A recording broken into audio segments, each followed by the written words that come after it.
ছাত্রছাত্রীরা, ভূগোলের শেষ মুহূর্তের প্রস্তুতি হিসাবে তোমাদের বলবো, তোমাদের এমসিকিউ প্রশ্নের জন্য অতি অবশ্যই বিগত 10 বছরের যে প্রশ্নোত্তর তোমরা কালেক্ট করে নিয়েছো সেইগুলো একটু ভালো করে দেখে যাও। তারই সঙ্গে সঙ্গে টেস্ট পেপারের যে প্রশ্নগুলো তোমরা এতদিন পর্যন্ত রিভিশনের মধ্যে ছিলে সেইগুলো আরো একবার চোখ বুলিয়ে নিতে হবে। এইগুলো যদি করতে পারো তাহলে এখান থেকেই কিন্তু তোমার এমসিকিউ প্রশ্ন তুমি কমন পেয়ে যাচ্ছ।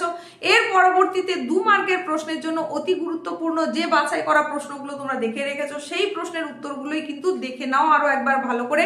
আর এই 2 মার্কের প্রশ্নের উত্তরগুলো কিন্তু 2 থেকে 3 লাইনের মধ্যে লেখার চেষ্টা করবে, খুব বেশি করে বাড়ানোর কোনো প্রয়োজন নেই। আর 3 নম্বরের প্রশ্নের উত্তরগুলো তোমরা অতি অবশ্যই একটু সময় নিয়ে করবে, সেখানে সম্ভব হলে অতি অবশ্যই উদাহরণ দেবে, সম্ভব হলে ছবি দেবে, এটা কিন্তু বাধ্যতামূলক, তবেই তুমি 3-এ 3 নম্বরটা পেতে পারবে।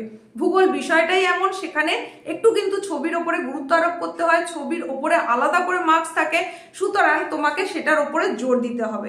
আর 5 মার্কের প্রশ্ন, সেখানে তো অতি অবশ্যই তোমাকে ডায়াগ্রাম করতেই হচ্ছে, ছবি আঁকতেই হচ্ছে। কিসের ছবি আঁকলে সেটাও কিন্তু অতি অবশ্যই উল্লেখ করে দেবে। পারলে ছবিটা আঁকা কমপ্লিট হয়ে গেলে সেটাকে একটা বক্স করে ঘিরে দেবে, এতে তোমার খাতার সৌন্দর্য বাড়বে, দেখতে সুন্দর যেমন হবে তার পাশাপাশি কিন্তু লেখনীটাও বেশ ভালো হবে। সেক্ষেত্রে একটা ভালো ইমপ্রেশন আসবে, পরীক্ষক ভালো দেখতে পেলে তখন সেখানে বেশি করে নাম্বারটা দিতে বাধ্য থাকবেন।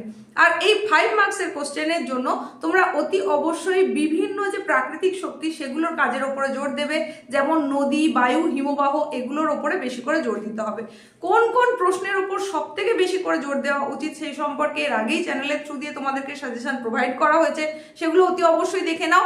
আজকের ভিডিও ডেসক্রিপশন বক্স চেক করো, লিঙ্ক দেওয়া থাকবে, সেই লিঙ্কে ক্লিক করো, তুমি দেখে নিতে পারো যদি এখনো সেগুলো না দেখে থাকো। তাছাড়া বায়ুর উষ্ণতার তারতম্যের কারণ, 3 প্রকার বৃষ্টিপাত, এই জায়গাগুলোর উপরে কিন্তু তোমাদেরকে একটু বেশি করে গুরুত্ব আরোপ করতে হবে।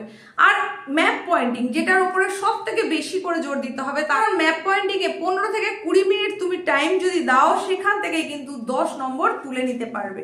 আর সেখানে লেখার কিচ্ছু থাকবে না, সুতরাং লেখা যদি না থাকে বানান ভুলেরও সম্ভাবনা থাকবে না, শুধুমাত্র উপযুক্ত প্রতীক চিহ্ন সহকারে চিহ্নিত করে দিতে পারলেই কিন্তু এখান থেকে তুমি বাজিমাত করে 10 নম্বর আদায় করে নিতে পারবে।